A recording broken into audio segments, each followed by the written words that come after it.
In the face of rapidly rising food and energy costs, child poverty in the UK is once again in the news. The cost of living crisis is disproportionately impacting on the poorest families who are struggling to make ends meet and being forced to choose between eating, heating, and other essentials. Yet while the Ukraine war and a current inflationary surge have made things much worse, this is not a new problem, and it is not inevitable either. Even before COVID-19 and the cost of living crisis struck, the welfare state had been weakened and child poverty was rising.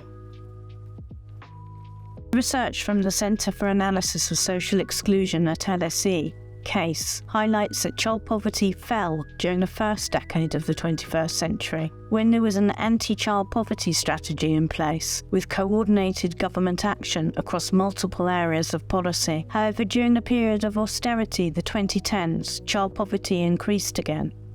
As a result, child poverty rates were at a 10-year high, even before the pandemic and the cost of living crisis struck. So what do we mean by child poverty?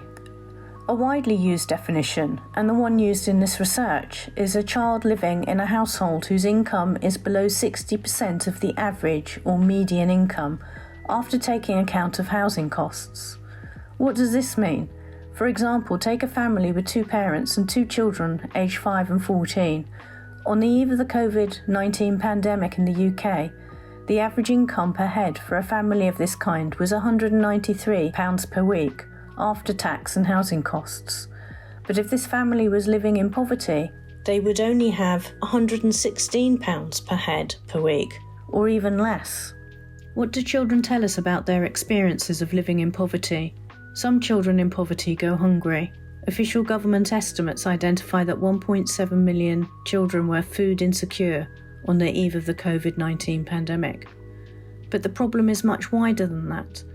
Children growing up in poverty talk about having to miss out on school trips or not being able to afford the proper uniform or equipment for learning, or missing out on clubs and activities. Some talk about the difficulty of fitting in, and some experience loneliness, social isolation or bullying. Some children in poverty worry about their parents or being forced to move house, and they worry about their future. Unfortunately, they're right to worry.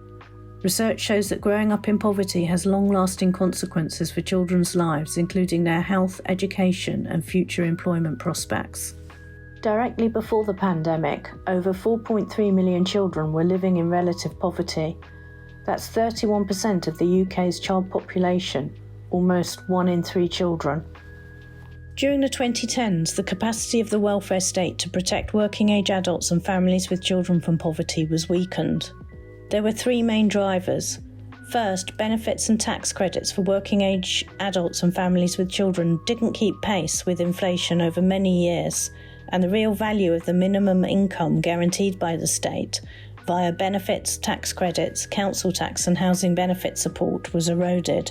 Second, some people fall through the safety net altogether, and new holes in the welfare state opened up during the 2010s. In 2013, a cap on the total amount of benefit any family could receive was introduced, regardless of their needs. And after April 2017, the 2-child limit meant that third and subsequent children were no longer entitled to the same benefits as other children in low-income families. The rise of the gig economy resulted in social protection gaps for some workers, while some people's access to support was restricted by their immigration status. Third, in practice, support was sometimes even lower. When people first make a claim, long waiting times can sometimes mean they need a loan to get by, which has to be repaid from benefits, and sometimes other deductions are made from benefits as a sanction or because of other debts, like council tax or utility bills. These factors combined, and as a result, when COVID-19 struck in early 2020, the welfare state was less effective in protecting working-age adults and families with children from poverty than when previous economic shocks had occurred. Who is at risk of child poverty? Poverty risks are not the same for everybody. Some families and children are more at risk than others. Poverty among children living in larger families grew sharply after 2013. By early 2020, the eve of the COVID pandemic, nearly half of children living in families with 3 or more children were in poverty.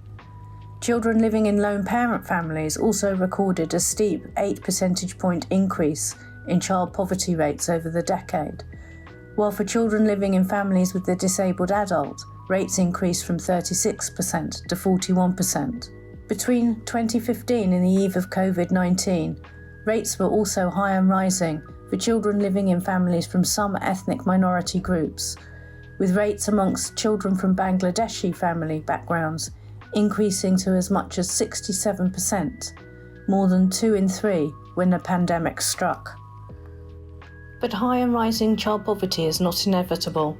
Child poverty fell between 1997 and 2010 after the then government had made a commitment to end child poverty by 2020 and have reorientated social security spending to direct more support to children and families, as well as by investing in children's services, for example through the Sure Start programme. And other countries have secured much lower rates of child poverty. The case research points to features of social security that need to be addressed urgently if child poverty is to be reduced, resetting benefit levels so they adequately protect children given current prices, removing the 2-child limit and the benefit cap that penalise children born into larger families, and re-examining deductions from benefits to ensure that a social minimum is guaranteed for all children. And for the longer term, we need a cross-governmental child poverty plan.